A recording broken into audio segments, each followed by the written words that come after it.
Hey y'all, it's your girl Stephanie. This is Wrestling Color Podcast right here on YouTube. Make sure you thumbs up the video. Make sure you hit me in the comments. Like, I want to know what y'all be thinking when y'all listening to me. What's your thoughts? Go ahead and subscribe if you would like. I would appreciate it. Follow me on Pinterest and Instagram. That's where I'm active. What else? Get into all of my content. We still rocking and rolling. So what we talking about? Let's just dive in. Y'all know what y'all need to be doing, and I appreciate it. Make sure you once again thumbs up the video, turn on the bell for notification. We talking about Dark Side of the Ring, Junkyard Dog. Let's get into it. We're gonna start from the beginning and to the back, then the end, and then the middle. Because this type of story you can't really tell from like, oh, what happened, because when I sat down and watched Dark Side of the Ring, something really dawned on me, as it always does, being a black woman in the United States of America. There's always this story of perseverance and what you got to do, and you got to get, and you got to overcome, and you got to push through, and you got to deal with shit. That's the story of Junkyard Dog, amongst other black wrestlers, then, now, and forever. Black people in America have to work 10 to 20 times harder to get any fucking thing. And everybody can sit here and say, that's not true. The gaslighting, the mind fucking is getting old, and it's been old. Jim Ross even knows it. Everybody in this Dark Side of the Ring knows it. And if it's a Dark Side of the Ring where it's going to be a black wrestler that spotlight, you best to believe racism will always rear its ugly head. And in the case of Junkyard Dog, it was right there from the time that man decided to be a wrestler. So, Steven Ritter, born in 1952, so he's the same, well, he would have been the same age as my mom, who's 71 today, had he survived a fatal car crash in 1998. He played football for Fayetteville State University, the same state that he grew up in, North Carolina. Grew up very poor.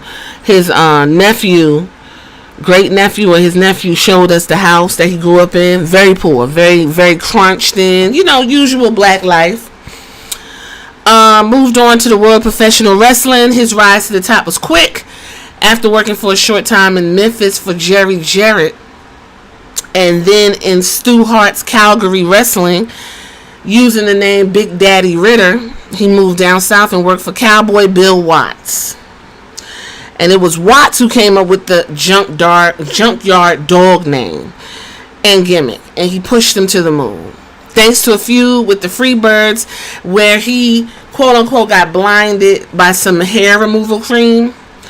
And he worked with Ted DiBiase, which is, fascinating in itself, because we all know what the $1 Million Man is like, even though he deep in the church. But that's a whole nother Dark Side of the Ring. I don't know if they're going to make one about him. Junkyard Dog became the biggest name in Mid-South wrestling. Bill Watts said that it took to sell out arena in Louisiana at the time was to have Junkyard Dog on the card. He became a gold mine for Watts and quickly won the biggest title in the territory, the North American Championship.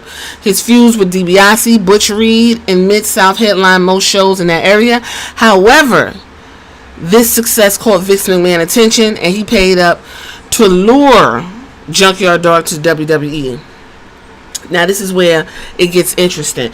I'm gonna do most takeaways. Junkyard Dog, like anybody else, was making good money, but he wanted to make more money. Like, he's ambitious. He knows what he's working with. He knows he got charisma.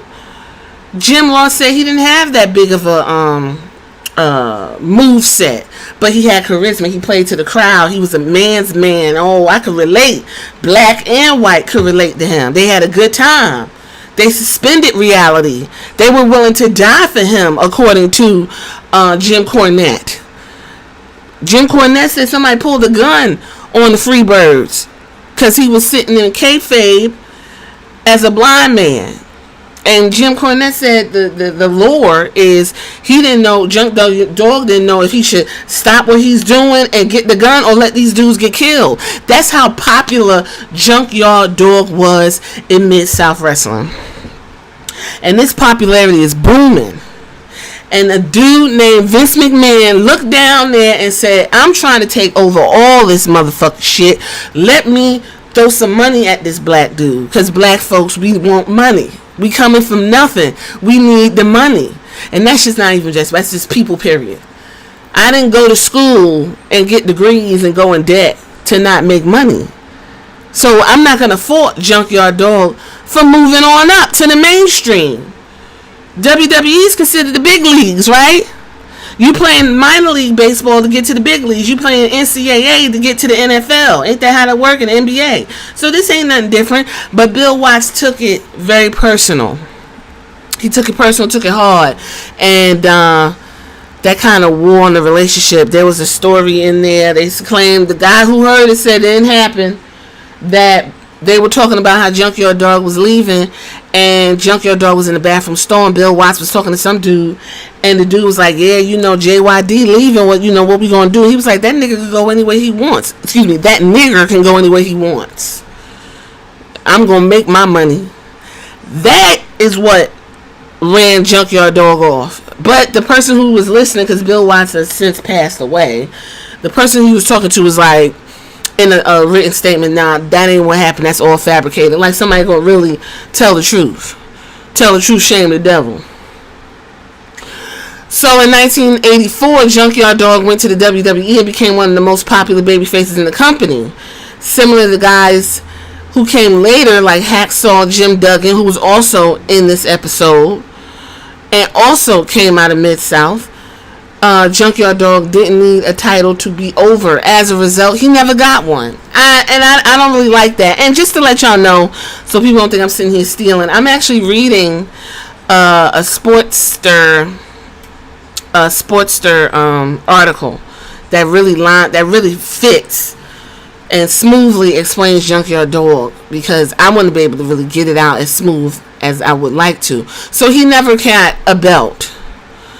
As popular as Junk Dog was, it seemed almost hard to believe his time in WWE only lasted 4 years before he left in 1988. After this, he spent time in WCW and NWA through 1998. He even appeared on ECW at WrestlePalooza in May 1998. Less than 1 month later, he died in a fatal car crash. Now, when you watch Dark Side of the Ring, you can see his trajectory just go down. There's stories of him doing coke. His nephew said he had the long fingernails, told him, don't you do this or I kill you. What's his name? Tony Atlas said, he was already on coke and shit, and they went to the hotel, and the ladies would pay them to have sex. So he got the 3 ladies, let him know that Tony Atlas want his feet to get, want to suck on your feet, and then I'ma bone you, and y'all pay me. So he got $300 off of that. Reverse prostitution, I guess. So he got $300 off of that, and then one of the ladies' husband bust in, and he stayed in kayfabe, because the thing is, Bill Watts said, if you are out and in Mid-South Wrestling, they know you as a badass motherfucker, you better stay in kayfabe, because if you go out there and get beat up, you gonna lose your job. So these guys was in kayfabe, whooping on people's ass, because that is the character that's in the ring. So in this particular situation, he beat the husband up, threw him out the ring, and threw him out the hotel room, and they went on proceeded to do what they had to do.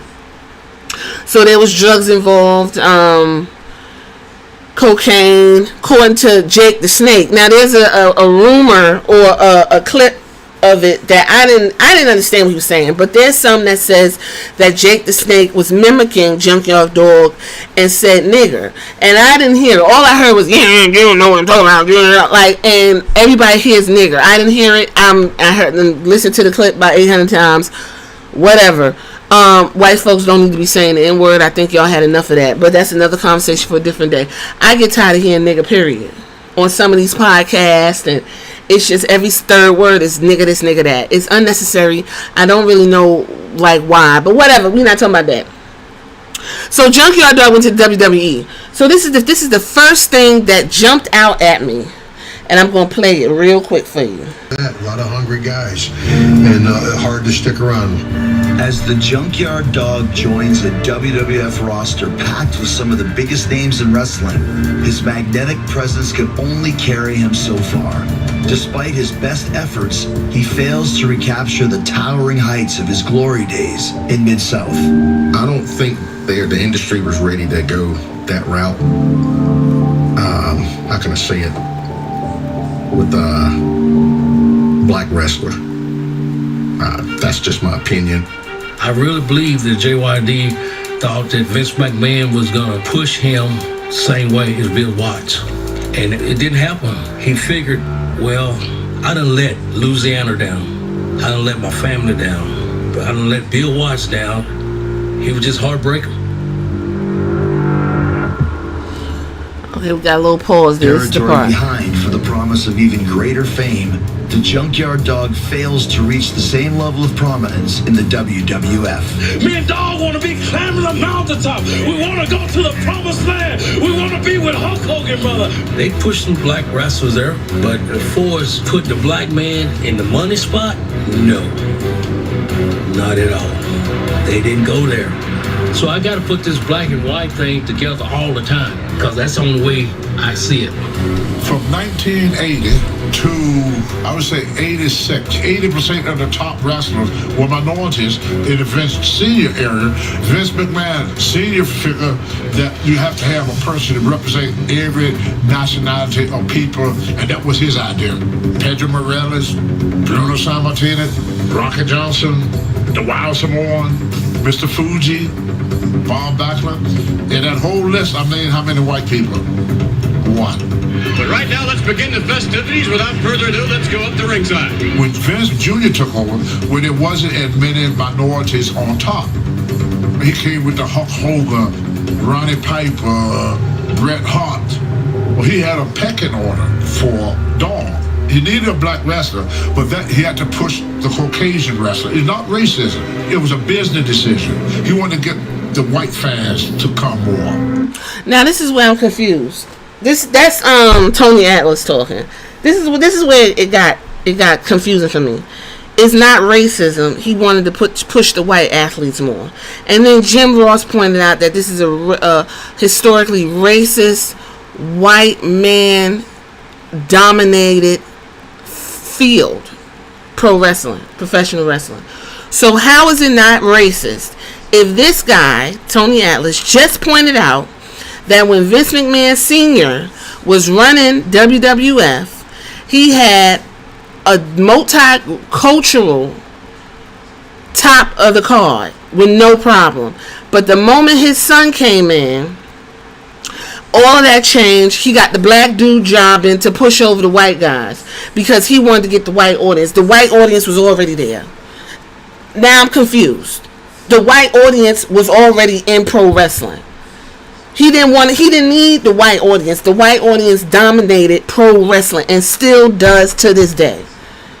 And black wrestlers still got to go out there and demand some type of respect and some type of autonomy over their characters.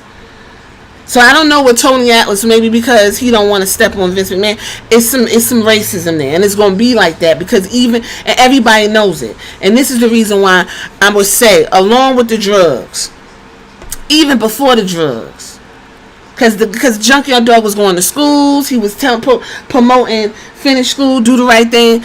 He could not get ahead because he was black. That's it. That is the moral of the Junkyard Dog story. He was black, couldn't get ahead. He had a daughter who sadly passed away at 31, had some type of heart valve explosion. He had a daughter he wanted to take care of. This man was on the road. You know, WWE road schedule, they said, is legendarily brutal. And he could not get ahead. Coco Beware and all. Look, you could count the black people that was in the WWE. And then when I came along to watch WWE, shit, it was just like Hulk Hogan, and you know, I barely Jacqueline. When I grew up to really like be coherent, you know, that didn't come till the late 90s, mid 2000s. So I'm gonna have to stop Tony Atlas on this one. It was stone cold racism, and it's sad and bizarre that that's what was the main thing that drove Junkyard Dog into the ground like that. Ain't nobody could tell me nothing different. They kept saying he transcends race, he moves beyond race, everybody loves him. Race was the central dominating factor in Junkyard Dog's demise, because he couldn't get what was his just deserved after Vince McMahon got him into the WWE, jobbed him the fuck out, grilled him down into the mat to push over who he wanted. It intensified the drug use. The guy was smoking weed. Then he got depressed and went from weed to whatever. I'm going to leave it at this. Teddy Long said it best. Junkyard Dog is one of the greatest black professional wrestlers in the business. He opened the door. He paved the way. If it was around Mount Rushmore, his name probably should be up there. His death is sad and indicative of basically black life in America. And before anybody say that was a long time, it was the 80s. He died in 1998. In 1998, I was in 11th grade when he passed away. So please don't say it was a long time. The man would have been 71 years old today. There are 71-year-old people walking around. Racism is a sickness that took this man down all the way from the top, dropped him to the damn bottom, to where Jake the Snake was like, I was happy for him, because Jake the Snake was getting fucked up, and you know his story. So he just was figuring the guy got to escape this bullshit. So I'm going to leave it at this. I think Jim Ross sums it up best, where Tony Atlas playing the fence. Jim Ross knows what it is. So I'm going to leave it with this. And this is Wrestling Color Podcast. Y'all tell me what y'all think in the comments. JYD did more to create awareness and acceptance within the closed world, very prejudiced world for wrestling. He stepped to the front of the line, and he stayed in the front of the line for many, many years. The charisma was natural and real, organic, and that's what separated him from the pack. Oh, the crowd saying, who that? Who that? Who that gonna beat that Junkyard Dog? Who that? This guy is a true hero. So I prefer to remember him in the happier days and not anything else. He broke the barriers. I mean, the fans are just all over you, dog. It gets pretty hectic at times, but I enjoy it, man. I love it. But see, in this business, I let them get close to me. He always had a moment for a kid or a grown-up. He had that charisma that made him a god to those that loved him, and there were so many people that loved him, black and white. Yeah, it's hard to find anybody saying something bad about JYD. He was a stand-up guy in a business where there's not a whole lot of stand-up guys. I'm honored to introduce Sylvester Ritter, Junkyard Dog, Wrestling Hall of Fame. I'm hoping that he's remembered for good stuff that he did in the industry. Latoya Ritter will be the recipient of the award for her dad. While I'm standing here, it's important to me, and I know it would be important to him, to introduce his sister, Christine Woodburn. He called her Big Red. I didn't get to speak to JYD very much at the end, but again, that last conversation when he said, tell my story, when you're talking to those kids, that told me, I said, the guy that I knew is back.